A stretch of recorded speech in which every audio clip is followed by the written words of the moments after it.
Oi pessoal, tudo bem? Hoje eu vou falar para vocês como que é fechado o diagnóstico da dislexia e sobre as comorbidades que podem vir junto com a dislexia, tá?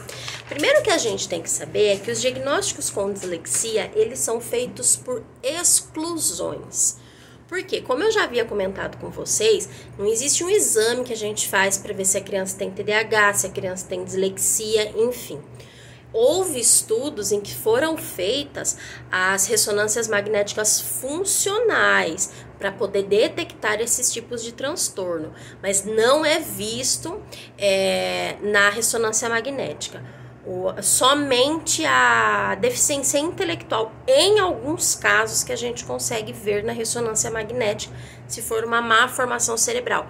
Caso contrário, quando envolve as ligações neurais, a conectividade dos neurônios não aparecem na ressonância magnética comum, tá? Somente nessa funcional.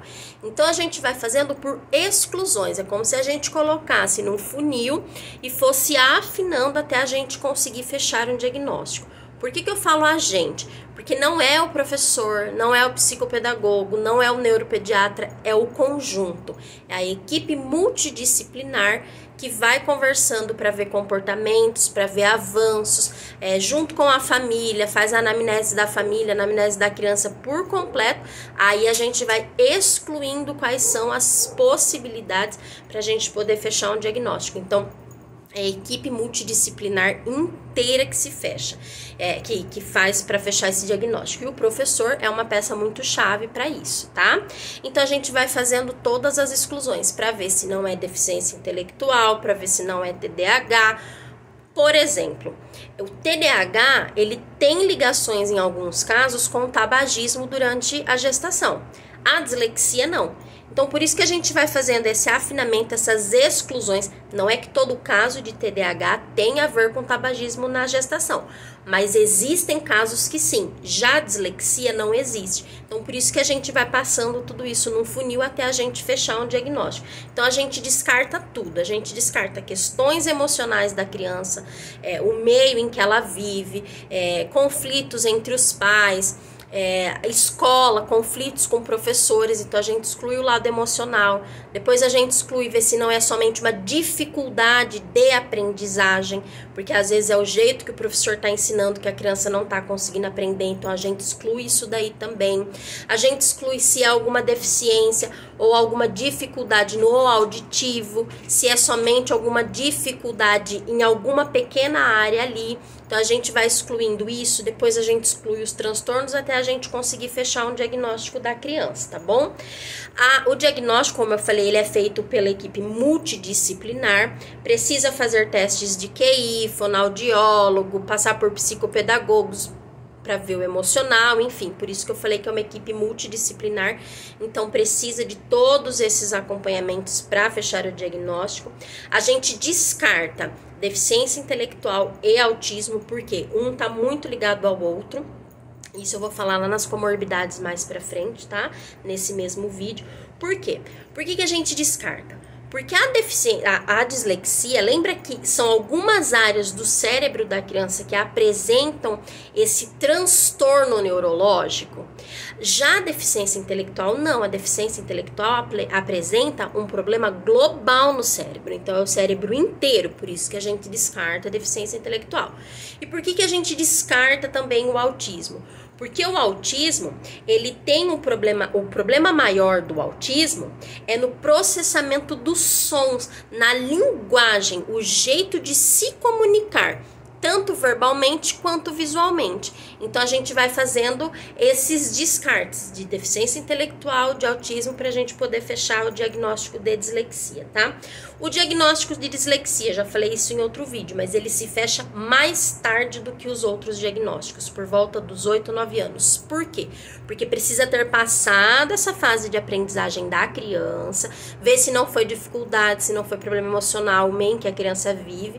A gente descarta, passa toda essa fase de aprendizagem para a gente poder fechar o diagnóstico. Lembra da massa branca que eu já falei para vocês em vários vídeos? A gente precisa esperar essa massa branca fechar para a gente poder fechar o diagnóstico.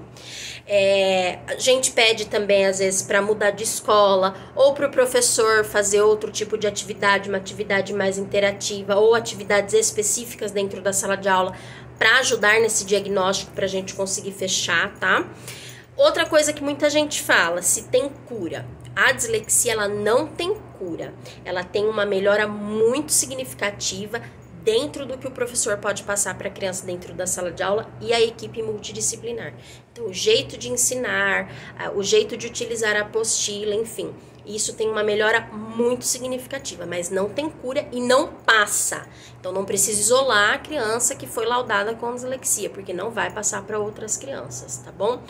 Agora a gente vai falar sobre as comorbidades. O que são essas comorbidades? Como que a gente fecha esse diagnóstico? Existe a dislexia, o TDAH, o autismo, enfim. A gente, para fechar como uma comorbidade, a gente precisa ver em qual área que a criança tem mais deficiência. Qual a área que a criança tem mais dificuldade, em qual área que pega mais para a criança e que se torna mais difícil para ela poder evoluir. Então, no caso da dislexia, é a área da leitura e da escrita. Então, a gente pega esse ponto principal e depois vem as comorbidades, que pode ser o TDAH, que pode ser descalculia, enfim. Mas um pode estar associado com o outro. Tem criança que já tem o TDAH como transtorno e como comorbidade a dislexia. Então, como que a gente faz isso para saber qual que é a comorbidade, qual que é o principal? Justamente pelas dificuldades da criança. Então, a gente pega qual é o transtorno que mais aparece, o transtorno que mais se desenvolve e coloca ele em evidência. Então, esse é o transtorno que vai ser fechado o laudo da criança. E depois, como ramificações, a gente tem essas comorbidades, que também pode ser que a criança que tenha dislexia tenha o TDAH, porque daí o TDAH ele não se destaca tanto na criança, entendeu? Nas dificuldades que a criança vai ter. Então, ele entra como uma comorbidade. Quais são as comorbidades que a gente pode ter na dislexia? O TDAH, a descalculia, que é essa dificuldade em relacionar números e o fonema dos números, a disgrafia, que são os problemas de coordenação motora, aquela grafomotricidade e tudo isso, a desortografia, que são problemas na escrita, o TDC, que é o transtorno do desenvolvimento da coordenação global, é a coordenação global, é mão, é pé, é o céfalo caudal, né, as costas, enfim. E o TDL, que é o transtorno de desenvolvimento da linguagem. Não tem aí no transtorno, no TDL já não tem nada a ver com o autismo. O autismo tem fundamento na linguagem, mas o TDE, o autismo também entra junto. O autismo eu até deixei aqui anotado. Para o autismo entra também o campo semântico da criança, entra a pragmática, enfim. Já o TDL, ele entra somente nessa dificuldade em se comunicar, em falar, em se expressar, tá?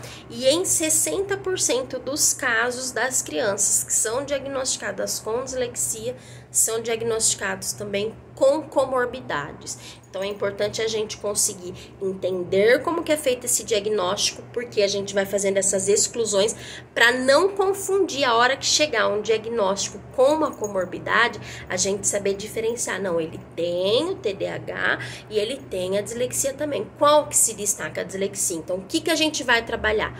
Tudo isso que eu passei nos vídeos para vocês anteriores. As áreas do cérebro dele que tem a maior dificuldade em aprender. O jeito de ensinar, a gente vai trabalhar muito mais isso. E em segundo plano, a gente vai trabalhando o que o TDAH precisa. Que daí eu vou falar sobre o TDAH num outro vídeo, tá bom? Eu espero que tenha ficado claro. Qualquer coisa, vocês deixem aqui embaixo para mim. Um beijo e até a próxima.